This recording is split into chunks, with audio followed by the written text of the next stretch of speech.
ঈদ উল আজহা দেশের এবং দেশের বাইরে যারা আছেন মুসলিম উম্মাহ সকলের প্রতি রইল ঈদ উল আজহার শুভেচ্ছা। ঈদ মুবারক। যে যেখানে আছে, যে প্রান্তে আছে, ভালো থাকুন, সুস্থ থাকুন, এটাই কামনা। আশা করি সুন্দরভাবে সবাই ঈদ উল আজহা পালন করতেছেন এবং আমরাও আজকে অনাড়ম্বর অনুষ্ঠানের মধ্যে দিয়ে ঈদ উল আজহা পালন করতেছি সবাইকে নিয়ে।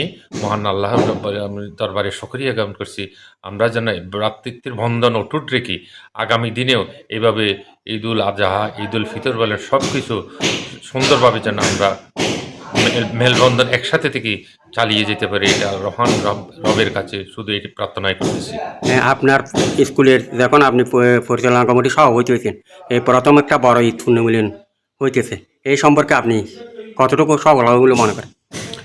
ইনশাল্লাহ আমাদের জনকল্যাণ স্কুল একটি ঐতিহ্যবাহী স্কুল। এই স্কুলে আমি ম্যানেজিং কমিটির নবনির্বাচিত সভাপতি হয়েছি। এর আগে আমি দক্ষিণ সাতকানিয়া গোলামবাড়ি স্কুলের সভাপতি ছিলাম। আমি সফলতার সাথে আমি আমার অর্পিত দায়িত্ব আমি কাজ শেষ করে আসছি। পরবর্তীতে এলাকার মানুষ আমাকে যোগ্য মনে করে ভালোবেসে জনকল্যাণ স্কুলের সভাপতি নির্বাচন করে আমাকে দায়িত্ব দিয়েছেন। আমি আমার শেষটুকু দিয়ে চেষ্টা করব ইনশাল্লাহ এই স্কুলকে, এই প্রতিষ্ঠানকে সামনের দিকে এগিয়ে নেওয়ার জন্য, লেখাপড়ার মান উন্নয়নের জন্য এবং ছাত্রছাত্রী ছেলে মেয়েরা যারা আছে সবার শিক্ষার মান ভালো রেজাল্ট করে, এটাই আমার একমাত্র সশস্ত্র থাকবে। পাশাপাশি শিক্ষকদেরও উন্নয়ন, তাদের বিভিন্ন দাবি দাওয়া সহ সর্বাঙ্গীন আমি সফলতা কামনা করতেছি এবং স্কুলের অবকাঠামোগত উন্নয়ন সহ যাবতীয় কর্মকাণ্ডের প্রতি আমি মনোযোগ দিব ইনশাল্লাহ। আগামী দিনে আমি চাই এই স্কুল লোহাগাড়া উপজেলার একটু মডেল স্কুল হিসেবে প্রতিষ্ঠিত হবে আমার সময়ের মধ্যে। আগামী 3 দিন পরে, কোরবানির 3 দিন পরে আমরা একটু ঈদ পুনর্মিলনী এবং প্রাক্তন ছাত্রদের একটা অনুষ্ঠান হাতে নিয়েছি। আশা করি সবাই উপস্থিত থাকবেন এবং সফলতা হবে আমি মনে করি। সবার উপস্থিতিতে আমরা এই স্কুলকে আমরা সামনের দিকে এগিয়ে নিয়ে যাব। আপনাদের পরামর্শ নিয়ে, আপনাদের উপস্থিতি আমাদেরকে প্রেরণা যোগাবে এবং সবাইকে ওই দিন উপস্থিত থাকার জন্য আমি আন্তরিকভাবে অনুরোধ জানাচ্ছি এবং সবার প্রতি ধন্যবাদ জ্ঞাপন করতেছি। আপনি লোহাগাড়া সমিতির দায়িত্বে আছেন, এই লোহাগাড়া সমিতি আপনি কতটুকু জনগণকে সেবা দিয়ে আসতে পারছেন এই লোহাগাড়া সমিতি করে? আমি লোহাগাড়া সমিতির সিনিয়র ভাইস প্রেসিডেন্ট হিসেবে দায়িত্বে আছি। দীর্ঘদিন থেকে আমরা সমাজের বিভিন্ন কর্মকাণ্ডে আমরা সম্পৃক্ত আছি।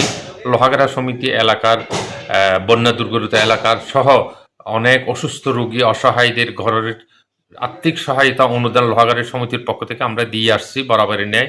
আগামী দিনেও ইনশাল্লাহ লোহাগাড়া সমিতি এই এলাকার যত অবহেলিত মানুষ, দরিদ্র, হতদরিদ্র মানুষ তাদের পাশে থাকবে এই অঙ্গীকার ব্যক্ত করতেছি এবং পাশাপাশি লোহাগাড়ার সর্বাঙ্গীন উন্নতি আমি কামনা করতেছি। প্রিয় দর্শক, আমি এতক্ষণ পর্যন্ত যার সাক্ষাৎকার নিলাম, উনি বিশিষ্ট দানবীর এবং শিক্ষা অনুরাগী। ওনার মতন একজন সমাজসেবক আমাদের লোহাগাড়া উপজেলা আমিরাবাদ ইউনিয়নে গর্ব। উনি যতটুকু আমাকে টিভিতে সাক্ষাৎকার দিয়েছেন, আপনারা পুরো সাক্ষাৎকারটা ইনশাল্লাহ দেখুন। ধন্যবাদ সকলকে টিভির পক্ষ থেকে। আসসালামু আলাইকুম।